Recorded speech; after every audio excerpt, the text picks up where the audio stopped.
Now we're going to turn to another way to graph an equation, but it's using the intercepts. And it gets to something else, which is how to find those intercepts, which is also an important idea as well.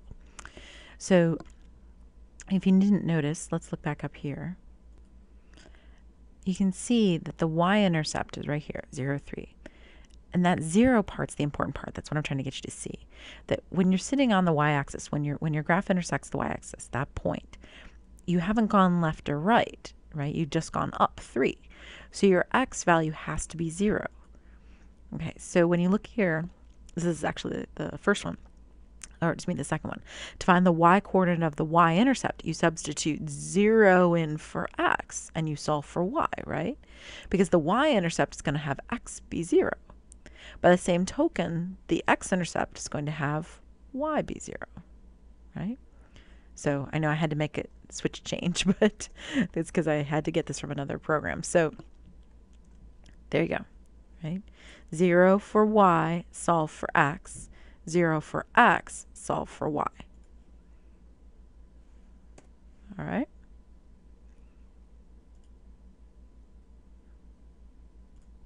There, I just added the underlines for you so you can see.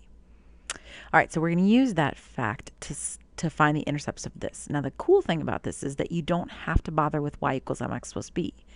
I know it's your first instinct, but you don't need it, right? You're finding the intercepts. You're not finding the slope-intercept form. Okay, so let's start with the x-intercepts, shall we? All right, let's see here. Bold. X-intercepts. All right, now to find the x-intercepts, you're going to have to put in 0 for y and solve for x. Okay, so our equation, I don't know why I called it intercepts. There's only one. It's a line. It's only going to meet it once. All right, so let's see here. We want 0 in for y. So where there was a y, we're going to put a 0. Okay. Now what's 6 times 0? 0, right? And then 3x take away 0 is just 3x. Right? Hold on one second. I just want to line this up so it's easier for you to see. Okay, so 6 times 0 goes away. This whole thing then goes away because 6 times 0 is 0 and minus 0 is minus nothing, so you just ignore it. So this whole thing cancels out and becomes 0. Right? Gone. Right? So you're left with 3x equals 12. Now to get x by itself, you've got to divide by 3. So if you do it to the left, you got to do it to the right. So you find x equals 4. Now that's not technically the intercept. The intercept is 4, 0, right? Because 0 was your y value. It's right there. 0 is the y value. 4 is the x value. So there's the y-intercept. Or excuse me, the x-intercept. Jeez Louise. All right, now we're going to do it again, but for the y-intercept. And now notice I never had to bother getting y equals mx plus b or any of that stuff. I can do it without it. Okay, so for this one, I'm going to delete all this. Gone. I want to say 3 times 0 minus 6y equals 12. So I'm putting 0 in for x now because I want the y-intercept. All right, now again, 3 times 0 is 0, so this is gone, right? So you're left with 0 minus 6y, which is negative 6y, equals 12. And you got to divide by negative 6 to get the y by itself. You do it to the left, you have to do it to the right. Okay. And this is going to cancel right here. It's negative. Cancel is a bad word. It's going to divide, right? So negative 6 over negative 6 is 1. So it's 1y equals negative 2. All right, now that means the intercept is 0, negative 2, because you need your x value to be 0 because that's what you substituted in right here. Never even had to do y equals mx plus b on this. This won't always work, but hey, it worked really well here.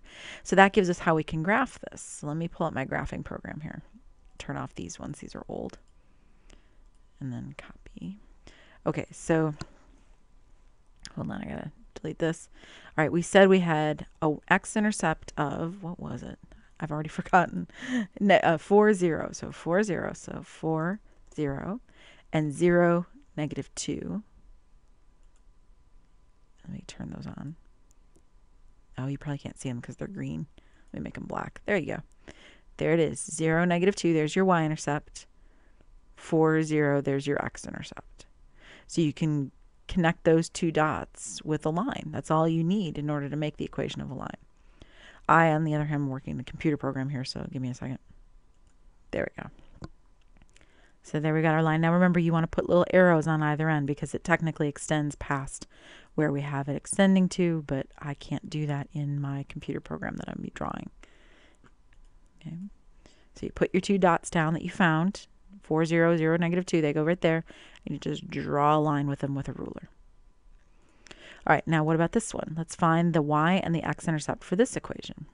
Well, that won't be too bad. All right, I'm going to actually insert a table here just because I want to be able to keep it kind of clean and organized. You don't have to bother with the table part. Okay, so this is the x-intercept that I'm going to find over on the left. We'll do that one first. Okay, x-intercept. And then the y-intercept we'll find over here. You know, it just occurred to me, I never boxed our answers right here. So I should do that.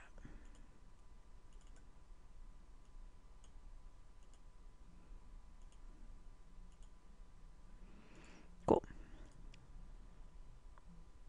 All right, I had to set that up. All right, so we've got the x-intercept is what we want here.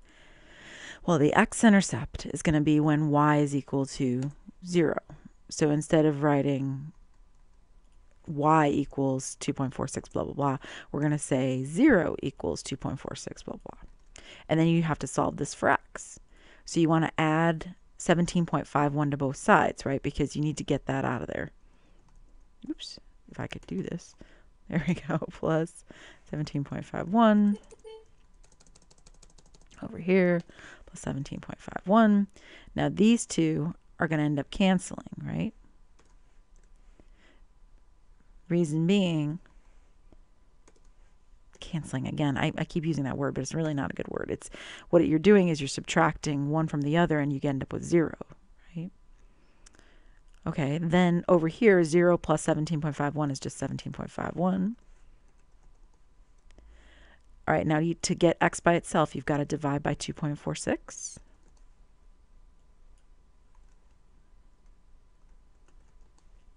Okay. Again, 2.46 over 2.46. Ah, stop that. There you go. Gives you just x equals whatever this. And I kind of flipped the order, but it doesn't matter. And I don't know what that is. Well, you got a calculator, right?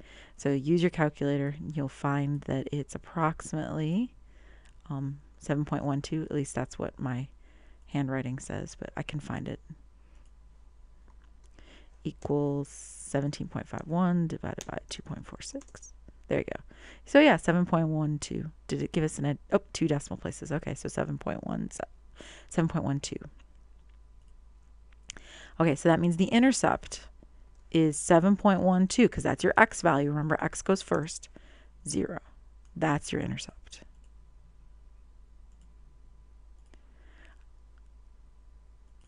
Now we get to do it all over again, but for the y-intercept. Oops. I have a little bit of an issue. Here we go. Okay, so for the y-intercept, it's going to be the same deal. It's just a little bit simpler. And honestly, if you're wise, you could kind of look at it and know what the y-intercept is going to be. But let me prove it to you. We said that the y-intercept is when you put x in for 0, right? Oops. What happens when you have something times 0? It's all gone, right? And that means that you're going to be left with y equals negative 17.51. So your y-intercept is 0, comma, negative 17.51. There's your y-intercept, which you kind of knew, hopefully, just by looking at it, because it's y equals mx plus plus b, right? That b value, that negative 17.51, that's your y value for your y-intercept. So honestly, you didn't even have to do any work on this one. You could have known that it was negative 17.51 just by looking at it. All right, we're all done with that page. I'll see you back here for the next one.